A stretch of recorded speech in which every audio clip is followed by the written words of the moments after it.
Now we'll add actual shadows from the roof beams. So we're going to click right here for a new layer. And I'm going to start right here at the bottom of this beam, click and come all the way out here, over and back down until you get the circle. Then you can just go to your brush, and this should be black, so you're just going to color it in until it's colored, and then Control D to deselect. And we'll do the same thing for the other side, so polygonal lasso, click over here and fill it in. Control D. And next we'll add a blur, so we'll go up to the top where it says the word filter, and then we'll pick blur and Gaussian blur, and your value right here should be 3.5, and hit OK. And you'll notice right here you went from a solid black area to a nice shadow looking area. Now we'll put a clock where this door used to be, so back to our source files, and you'll click Big Ben and bring him over and hit enter. I'm going to put him on the top so he's on top of those shadows. Then we need to rasterize the layer, so right click, rasterize layer, and I'm going to take my polygonal lasso and just get the outside of this so it's square. And then right click, layer via cut, and we'll go over here to where it says Big Ben and we'll delete that layer and then rename layer 6 Big Ben, or clock actually. And we'll bring our clock up, and you're going to hold your control button down to move this and make it look like it belongs over here. Here we go. Make it a little bit smaller. And hit enter. And again, it doesn't have to be perfect. Just make it look like it goes with that angle of the roof.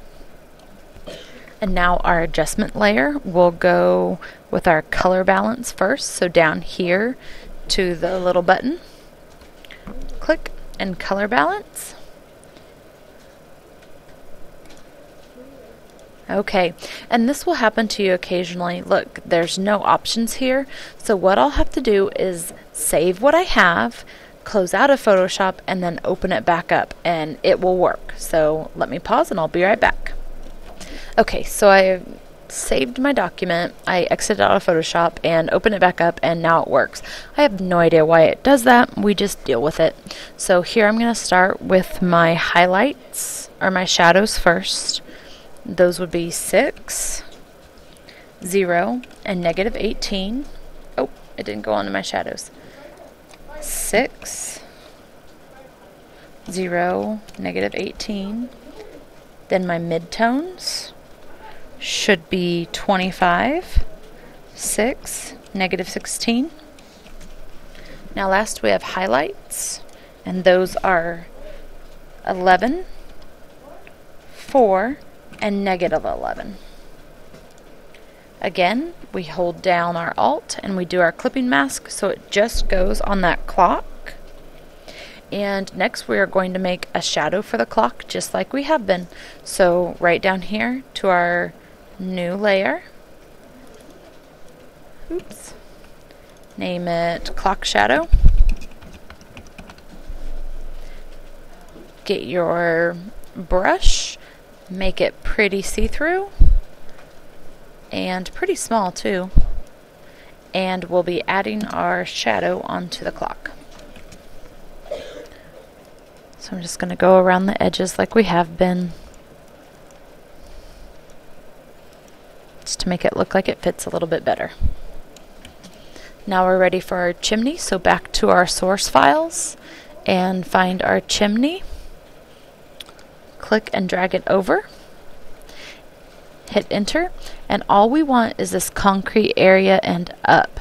So come right over here, right click and rasterize, polygonal lasso, click,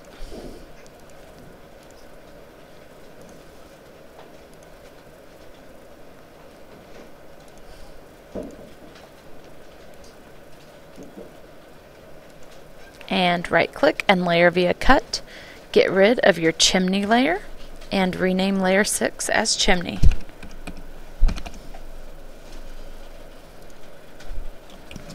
Now we'll move our chimney up to the roof, put a layer mask to fade out the bottom,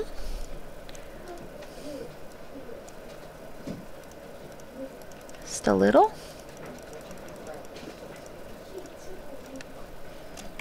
And do our adjustment layers. We'll start with your levels, and those are 20, 0.79, 240. Add your clipping mask, Alt and click. Now go back and get your color balance. Start with our shadows, and those are 4,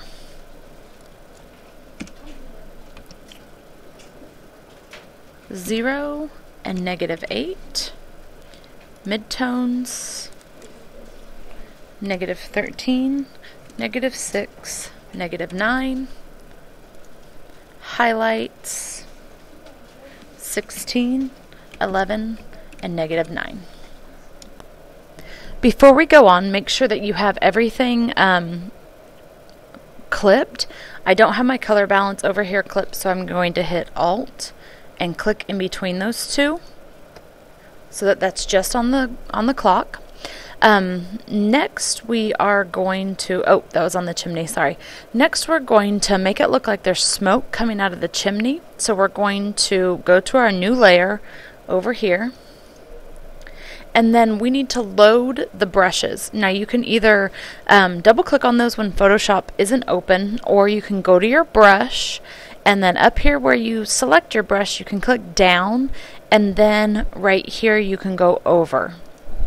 And then we are going to load brushes, and you have to go find where your file is.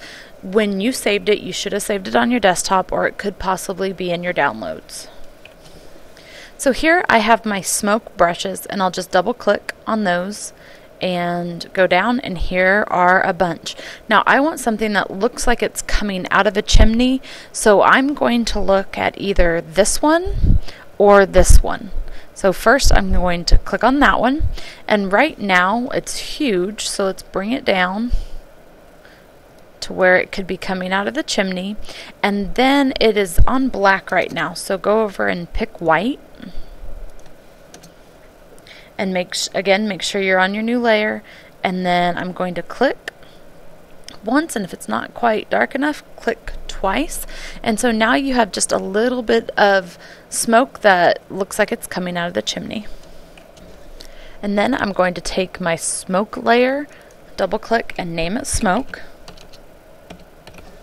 and then bring it underneath my chimney, so it looks like it's coming out of the chimney and not laying on top. Now we'll put a window in the boot, and that's going to go around this area right here. So go to your tutorial source files and window. I can never find my stuff. Oh, there it is. Click and drag and hit enter. Now we don't want everything around it. We only want the circle, and look, it's kind of hidden behind some stuff. So let's click and drag it up to the top. Now it's just on top. So we just want this circle. For that, you can use your lasso, you can use your eraser, whatever you want to do. I'm going to try my magnetic lasso and see if it'll give me a very good cut. I'll go around. Yeah, it's not really giving me a very good cut, so I'm actually just going to get a really big eraser and right click and rasterize. And just use my eraser for this. We don't want it to be a fuzzy edge. We want it to be a real edge. And make sure you just use the edge of your eraser so that you don't have a whole bunch of divots.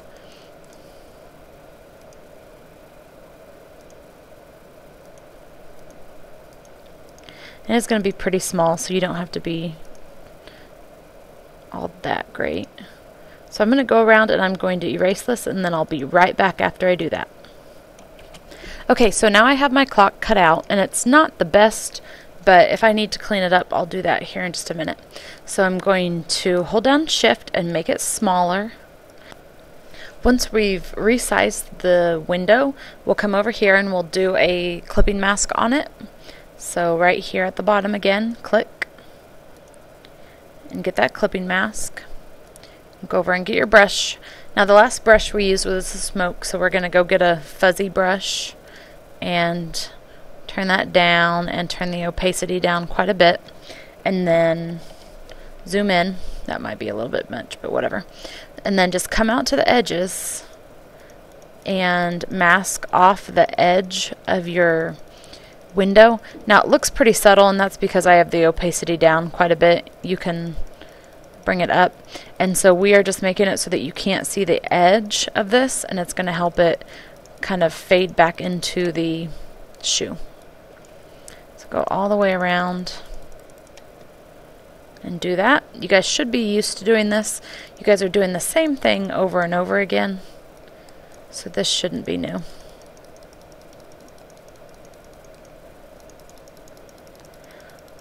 Once you do your clipping mask, you're going to do your color balance, your layer adjustments.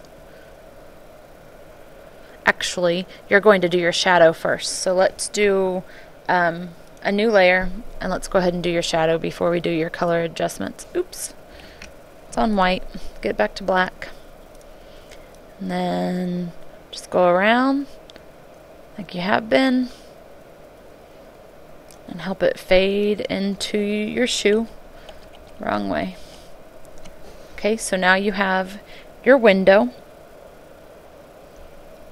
and now we're ready for our clipping masks, or our adjustment layer. Sorry, this is a long tutorial. I'm starting to get tired. We're going to do a color balance adjustment layer, so we'll come right here and do our color balance. And we're going to start with shadows, and that is 21, 9, negative 15.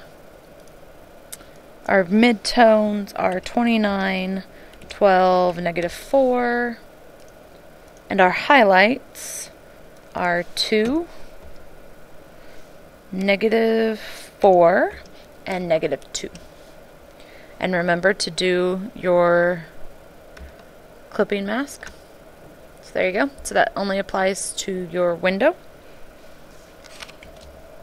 We're going to add a little bit more shadows. So before I do that, I'm going to come over here and name layer 6 window shadows.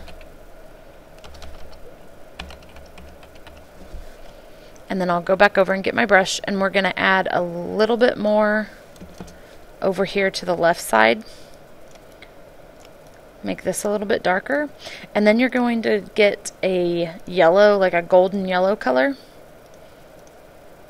kind of like what a light would be, and we're going to put a little bit in the window so it looks like there might be light inside of there. So I'm going to get my brush about as big as the window, and I'm going to make it pretty see-through. Ooh, not see-through enough, huh? Let's go back down and add just a little bit. We're ready for our doormat, so go back to your source files, click and drag that over, and this one should be nice and easy. We're going to right-click, rasterize the layer, and then just use our magic wand. Fourth one from the side, click and delete. Control D to let go of that. And the biggest thing on this is that we're going to have to use our control on our transform controls here on the side so that we can make it look like it's actually laying there. So what I do is I clip the back one first, and then I bring this top one down, and then bring the other sides over. Bring that up, down, and so now your welcome mat is in front of your door. This one's going to need a levels adjustment and a color balance, so let's do the levels first. So back down to your adjustments button, levels, and your levels for this one are 23, 0.89, and 224. We're going to clip that, so Alt and click. Then we go back to our adjustments and we do color balance. Start with shadows.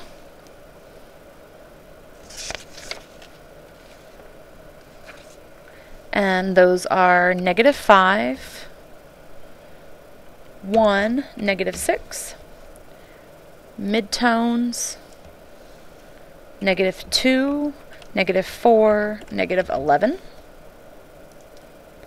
And your highlights are 1, 4, -9. Clip that one. And we're actually going to do one more on this one, and that would be your hue and saturation. So you're going to click on your adjustments again and go to hue and saturation, and this is supposed to be hue 0, saturation -55, and lightness -25. Okay, and then make sure you clip that. You see it's changed a lot. And then we clip, and now it's back. And again, our next step is to add a shadow to our doormat. So get your new layer, which I just did real quick. I'll go ahead and name it Doormat Shadow. Get my brush and add it there. And we're going to bring the opacity back up. So if you're ever doing this on your own, why am I doing yellow? Let's choose black. If you're ever doing this on your own for a different picture, if you take a soft black brush and outline your object, that's going to make it look like it blends and like it belongs in your picture a little bit more. So there's our doormat. Now we'll add some grass to make it look like the grass is growing up around the doormat, so it won't look like it's floating quite so much. So get a new layer and name that grass. And then we're going to load another brush. So click right up here for your brush, and then over and load brush. And we should already be there. And now I have a folder with the grassland, so I'm going to double click and get that brush. Go down to the bottom, and if you notice, these are just a lot more, there's a lot more variety than what our standard grass brush has. So we're just going to kind of pick one, and we want it to be pretty small, and it needs to look like it kind of fits. That's probably a little bit big for the front door, huh? Maybe I'll try one of these instead. Make it pretty small. And then you're going to take your color, and I'm going to pick a color that's around the door. Those look really muddy. And then I'm just going to add a little bit of the grass, kind of to the edges. And you can play around, do a whole bunch of different types.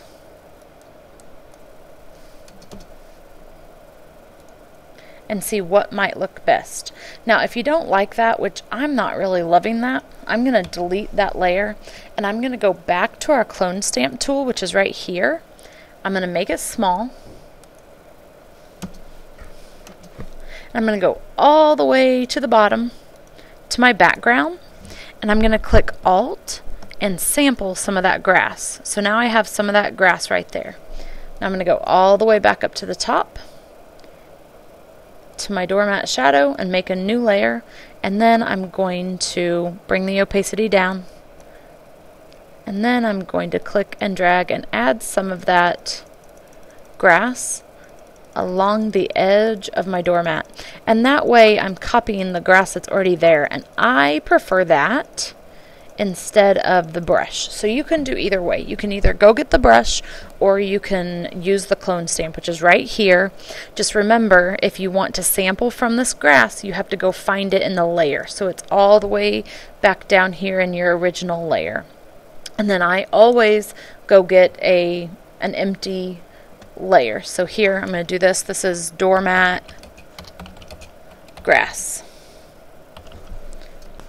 Next we'll bring in our girl, so she's sitting at the end of our boot here. So go back to your source files, click and drag the girl over. Going to make it a little bit smaller at first. Right click and rasterize on her layer. And on this one I'm going to try the magnetic lasso again and see if I like it better. If it's not grabbing where you want it to, you can click, you can tell it where to go. And you'll probably need to do that, like right here where her hair is a little bit darker. It might not know where you want it to go. So I'm just going to kind of help it a little bit. Sometimes you can go pretty fast, others it will try to cut off the hair like there. And you can just hit delete to go back. We're going to make her quite a bit smaller, so I'm not really worried about her detail. I can clean it up if I need to later. Just make sure that you don't cut anything out that needs to be there.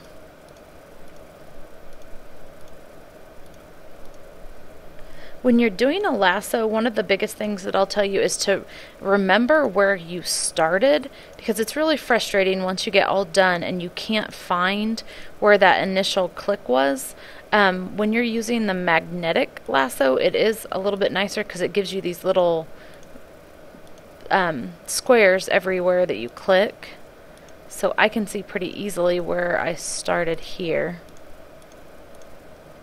Click to get your marching lines, right click, layer via cut, and then I'm going to come over here to my layers and delete the girl, rename that to girl,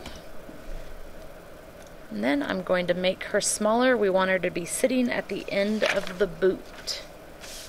So hold down shift,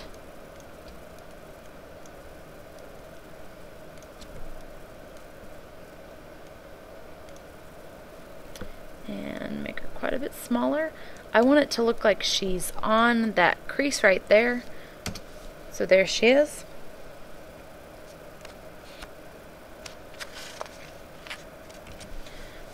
Next we'll do our new layer for her shadow, and we're going to click and put that underneath her and do under girl shadow.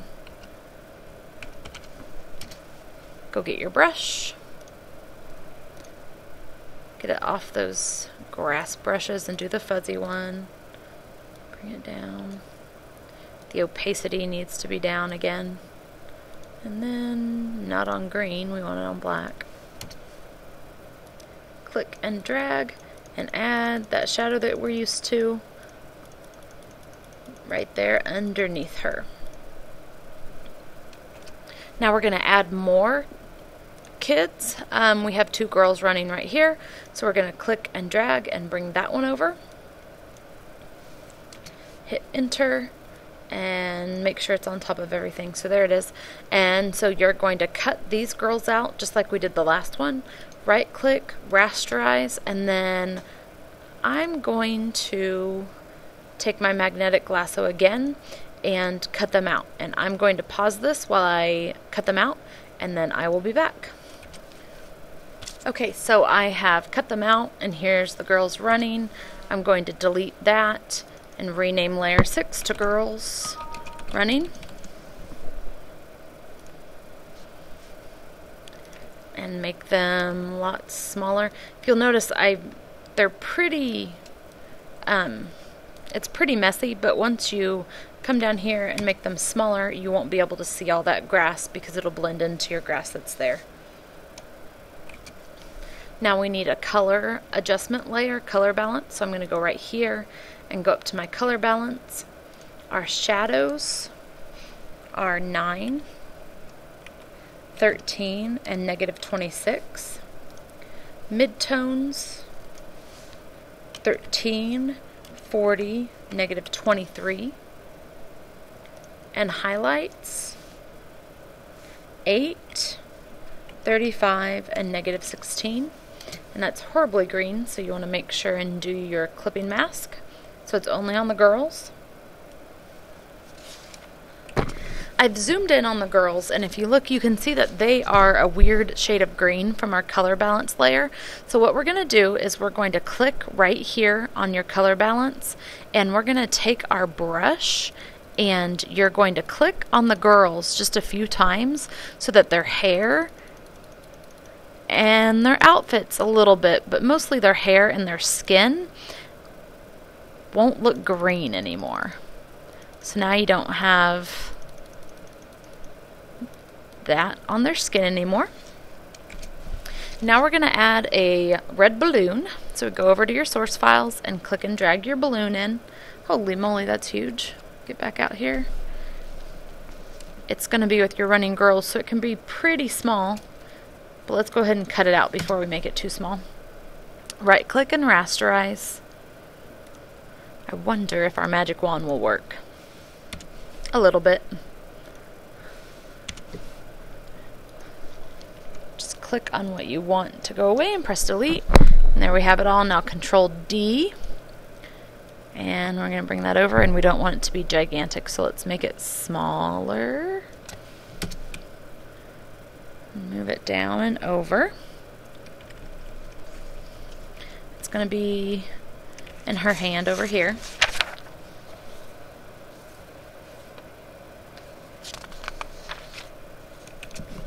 Okay, now it's time for our shadow for our balloon. So new layer, balloon shadow,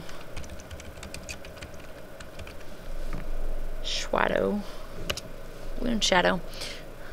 Our brush, super small, pretty see-through. Everything that we're adding a shadow to later, like the window and the beams, the shadow should be on the left side, so it looks like the shadow's coming from the same place. That's pretty important. Then we're going to get a white, really small brush to make a little string. So teeny tiny, like maybe 1 or 2 pixels. And then you're just going to take from the bottom of the balloon, and it barely looked like something's there. So let me undo that and let me bring the opacity back up. Click. And just kind of go back and forth, just so it looks like there's a little bit of a string there. So now the balloon has a shadow and a string. Okay, and we are so close to being done. The biggest thing that I notice is that it still looks like this boot is kind of floating. So I'm going to go all the way back down and look for a shadow at the bottom of the boot, and there it is. I'm going to go back and get my black and just add more of a shadow to that. Oops, too big. Not the right kind of brush. Need fuzzy. And that's still not great. Let's try a little bit on top of the boot. A little. And then I'm actually going to come right here back to my boot layer, and I'm going to mask off a little bit at the bottom. So let's make it a little bit smaller. There. Now we're starting to look a little bit better.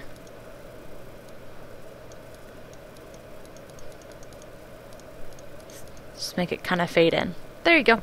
And now you are done. Put your watermark, if you have one, in the lower right-hand corner, or actually you can put it in the upper right-hand corner. That'd be a good place. So if you have a watermark, go ahead and put it up there. Save it as a JPEG and turn it in. Congratulations.